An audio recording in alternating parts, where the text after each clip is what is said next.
Masayang araw, mga ka-PL. Abay, tila nagpabiktim po si Dayunyor sa mga media. Naitanong po kasi sa kanya na, Mr. President, kamusta na pala ang relasyon ninyo ni BP Sara? Abay, sumagot ba naman mga ka-PL na dismayado daw siya? Ha? Ha? Dismayado daw siya mga ka-PL dahil akala niya daw kung ano ang kanilang relasyon noon nung nabuo ang unit team, ganun pa rin ngayon. Abay, dinagdagan niya pa mga ka-PL na para bagang naloko siya o siya ang nabudol. Nyor! Wa kakilate! Ikaw pa ang may ganang madismaya pagkatapos ninyong ligawan si Inday Sara para maging katandem kasama ang unit team, tapos ngayon ni hindi mo magawang ipagtanggol sa panggigisa sa kanya sa kamara. Tikom bibig ka. Tapos sasabihin mo na nadismaya ka, na tila baga ikaw pabiktim. Galawang dilawan kanyor. O eto po ang video mga ka-PL, at etong babasahin ko kapiraso lang. Ipanood ko po sa inyo ang video. Pero bago ko po simulan mga ka-PL, pagbigyan nyo lang po ako, batiin ko lang po si Mother Lily sa kanyang kaarawan. Hindi po yung Mother Lily na artista, ha? Hindi po yun. Iba po ito. Mother Lily, nanay po ni Caitlyn. Mother, maligayang kaarawan po. Naway punuin pa po kayo ni Ama ng lusog ng pangangatawan. Ayan. Biyaya at higit sa lahat, kagandahan. Ayan. Mabuhay po kayo hanggat gusto ninyo. Ayos! O eto na mga ka-PL. Basahin ko muna bago po ang video. Ano ho?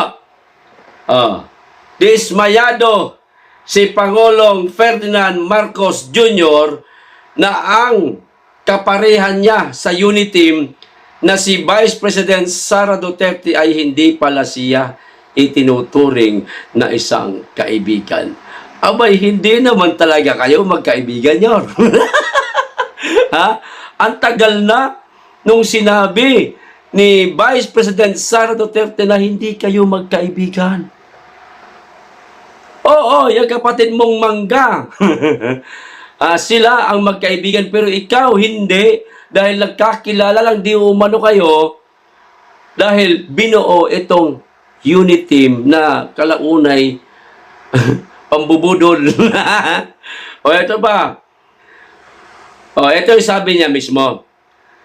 I'm a little dismayed to hear that she doesn't think that we are friends. I always thought that we were, but maybe I was deceived. Drama mo nyo. Ikaw pa ang nabudol. Ikaw pa ang may ganang madismaya. Anak ka ng patola talaga, Nyor. O ito na yung video mga ka-PL. Panoorin na po natin. How would you describe your relationship with the Vice President now? That's a good question. I don't know anymore. I'm not quite sure I understand. I'm a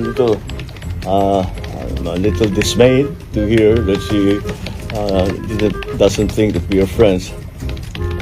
I always thought that we were, but maybe I was deceived. Ayan. I was a little dismayed. Ikaw pa talaga ang nanismaya, Dayunyor. Paano naman ang 31 million na nagtiwala sa'yo? Binoto ka, Dayunyor. Hindi ba sila nadismaya? Kasama ako ron. Inaasahan namin sa'yo, ay eto na yung mama, eto na yung presidenteng makakapagpayaman. Huwag na lang yaman. Makapagpaahon. Ayan. sa Pilipinas. Kasi hindi ito mangungurakot. Mayaman na ito. At yaong mga sabi-sabing mga Marcos ay magnanakaw para sa amin nung araw na yon, para sa atin mga kababayan, sa ating mga nabudol, para sa atin, aminin natin, para sa ating mga nabudol, noon ang salitang mga Marcos ay magnanakaw, hindi ho natin pinaniniwalaan yan. Pero ngayon, hindi rin natin sinasabing magnanakaw sila. Kayo na lamang po ang humusga, mga kababayan. Kamusta ang Pilipinas? Kung umuusad ba, pasulong, ha? O baka naman umuusad paatras. Matakin ho ninyo? Yun lang, 25 tons na gold. Di bagay malaking kawalan ho sa atin yun? Samantalang ay ibang bansa, nag-iipon ng ginto. Tayo nagtatapon ng ginto, mga kababayan. Ang tanong, nasaan ang pinagbentahan ng ginto? Ulit-ulitin ko yan, mga kababayan. Hindi maliit na halaga yun. Kundi napakalaking halaga ho nun, mga kababayan. Kundi ako nagkakamali, 119 billion o mahigit pa siguro. At totoo ba, Mr. President, na ang Ninoy International Airport ay naibenta na nga? At di umano'y nagbenta ito o ang napagbentahan ay 6 trillion. Ayan. Totoo ba, Mr. President? Tila hindi yata masyadong napapag-usapan ng mga mainstream media, hindi yata ito nababalita. Nagtatanong lang kami, Mr. President, ha? Hindi kami nagbibintang kung naibenta na nga ang NAIA, no? Hindi namin kayo inaakusahan na ibenta ninyo. Kaya kami ay nagtatanong. Kasi usap-usapan yan ngayon eh. Di ba, mga kababayan? Parang baliktad yata. Mr. President, parang hindi bagay na sabihin ninyong nadismaya kayo. Hindi ba dapat na magsabi niyan si Inday Sara? Dahil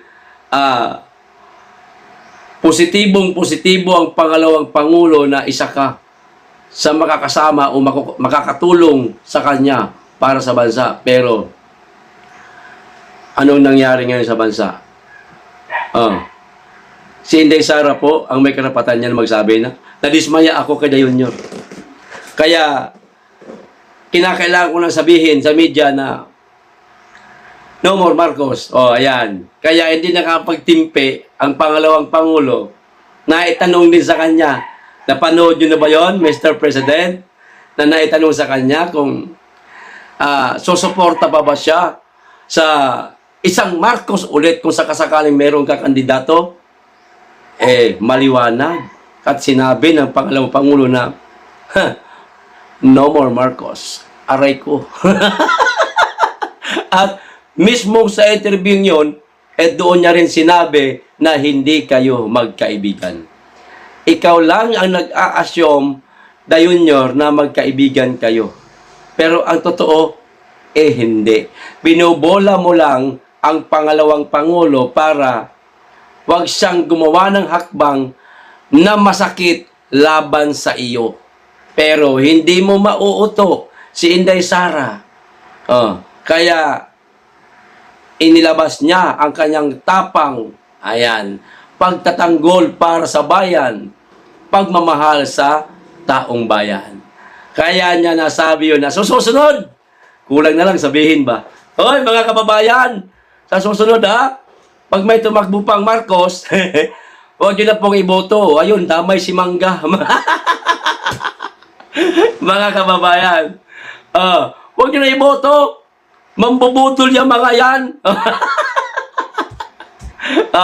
Pero iba lang ang terminong ginamit ng pangalawang Pangulo, kundi no more Marcos. Kaya sa lahat ng mga taga-suporta at nagmamahal sa ating pangalawang Pangulo kung ano po ang kanyang tinatayuan ngayon laban dito sa mga Marcos. Samahan po natin siya.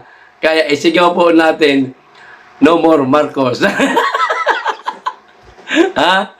Dismayado daw siya mga ka-PL. Mukha mo, nadismaya kami. Ayos! O, hanggang dito lang po. Maraming salamat. Mag-iingat kayong lagi at higit sa lahat, mahalin natin ang Pilipinas. Be blessed.